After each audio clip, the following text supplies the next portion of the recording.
राम जी से मिले, पहला उपकार। और उससे भी बड़ा उपकार ये कि जब सुग्रीव अपने मार्ग से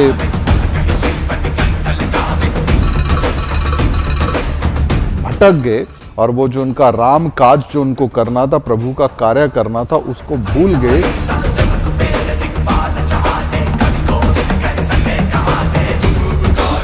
तो उसका दोबारा से स्मरण किसने कराया? हनुमान जी ने कराया।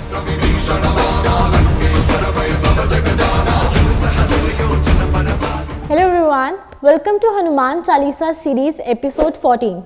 But before starting with today's chopai, let me thank all of you for showering this much love to our series. Stay tuned for such episodes.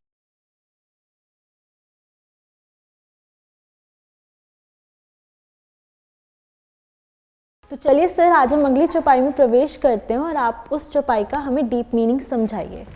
Rashika, आज की चौपाई है, तुम उपकार सुग्रीव ही कीन्हा, राम मिलाए राजपद दिन्हा। यहाँ पे देखिए, हनुमान जी ने सुग्रीव पर उपकार किया।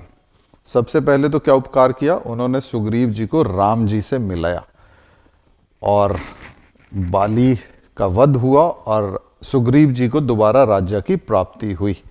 तो इस तरह से प्रभु श्री राम से जो मिलन हुआ सुग्रीव का, वो किसकी वजह से हुआ? हनुमान जी की वजह से हुआ। लेकिन क्या यही बड़ा उपकार था या इससे भी बड़ा कोई उपकार किया? तो इसमें एक गहरी बात है और वो ये है कि सुग्रीव जी का राम जी से मिलना एक साधारण घटना थी, क्योंकि राम जी सीता जी की खोज में निकले थे, तो ऑब्वियस था कि बीच में सुग्रीव जी से उन्होंने मिलना ही था और राजपद दिलाना राम जी के लिए कोई बड़ी बात नहीं है। तो इससे भी बड़ा उपकार हनुमान जी ने सुग्रीव जी के ऊपर किया है।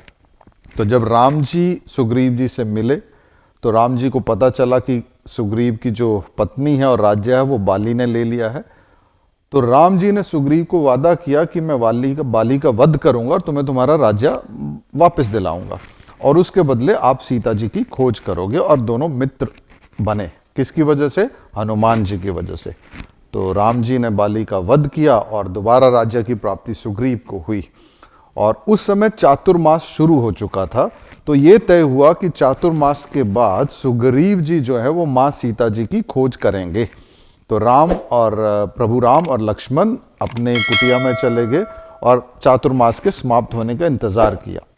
लेकिन चातुर्मास समाप्त हो गया और सुग्रीव ने माँ सीता की खोज आरंभ नहीं की।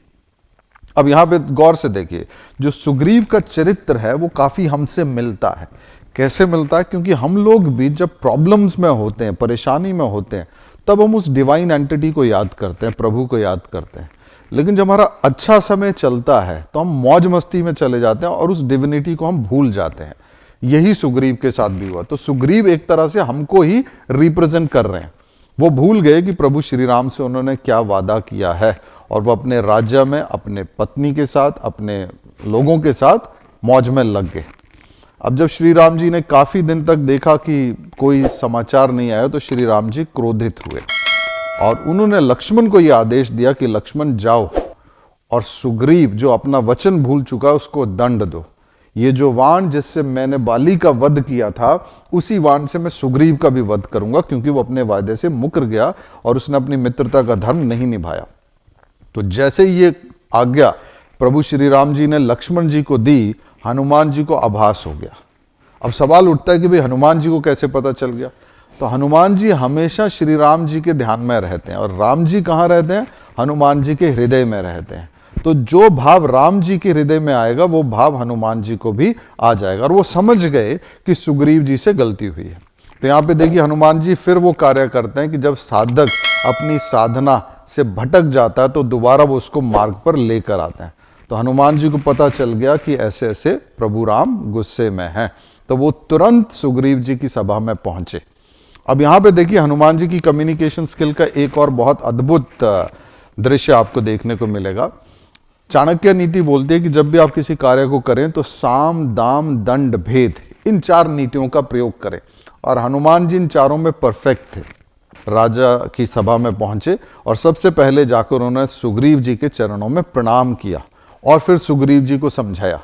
अब ये बड़ी सुंदर घटना, आप नॉर्मल ऐसा नहीं देखोगे कोई किसी के पैर पकड़े और उसको समझाए। समझाने वाला नॉर्मली अथॉरिटी के साथ समझाने लगता है, लेकिन हनुमान जी अपनी मर्यादा जानते हैं। वो जानते हैं कि वो सुग्रीव जी के क्या है, सचिव है, एक मंत्री है। तो सबसे पहले उन्होंने सुग्रीव जी के चरण पकड़े ताकि जो एक राजा की ईगो होती है वो सेटिस्फाई हो जाए, और फिर उन्होंने सुग्रीव जी को समझाना शुरू किया। सबसे पहले उन्होंने साम का प्रयोग किया। उन्होंने बताया सुग्रीव को कि महाराज, आपने श्री राम जी से जो मदद मांगी थी वो आपकी श्री राम जी ने पूरी की। उन्होंने बाली का वध किया और आपको राज्य का राजा बनाया। ये साम हो गया। फिर उन्होंने दाम नीति का प्रयोग किया। उन्होंने कहा, महाराज, जब आप दोनों में मित्रता हुई थी तो प्रभु श्री राम जी से आपने वादा किया था कि आप मुझे बाली से मुक्त कराइए, मेरी रक्षा कीजिए, मुझे राज्य दिलाइए, और बदले में मैं मां सीता की खोज करूंगा। तो उन्होंने आपको दिलवा दिया राज्य, बाली का वध हुआ, लेकिन अब आपको उसका दाम चुकाना था। और दाम क्या है कि आपको मां सीता की खोज करनी है। तो पहले कैसे समझाया, साम से, फिर कैसे समझा रहे हैं, दाम से। फिर उन्होंने दंड का प्रयोग किया। उन्होंने बताया कि महाराज देखिए, जिस तीर से प्रभु श्री राम ने बाली का वध किया था वो तीर दोबारा उन्हीं के तरकश में चला गया था, तो उसका प्रयोग आपके ऊपर भी हो सकता है।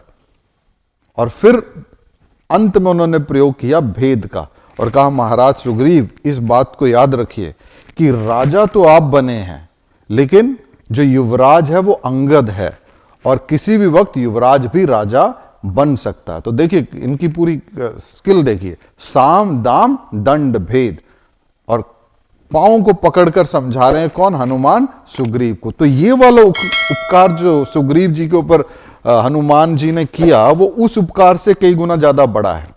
राम जी से मिले, पहला उपकार, और उससे भी बड़ा उपकार ये कि जब सुग्रीव अपने मार्ग से भटक गए और वो जो उनका राम काज जो उनको करना था, प्रभु का कार्य करना था, उसको भूल गए, तो उसका दोबारा से स्मरण किसने कराया, हनुमान जी ने कराया।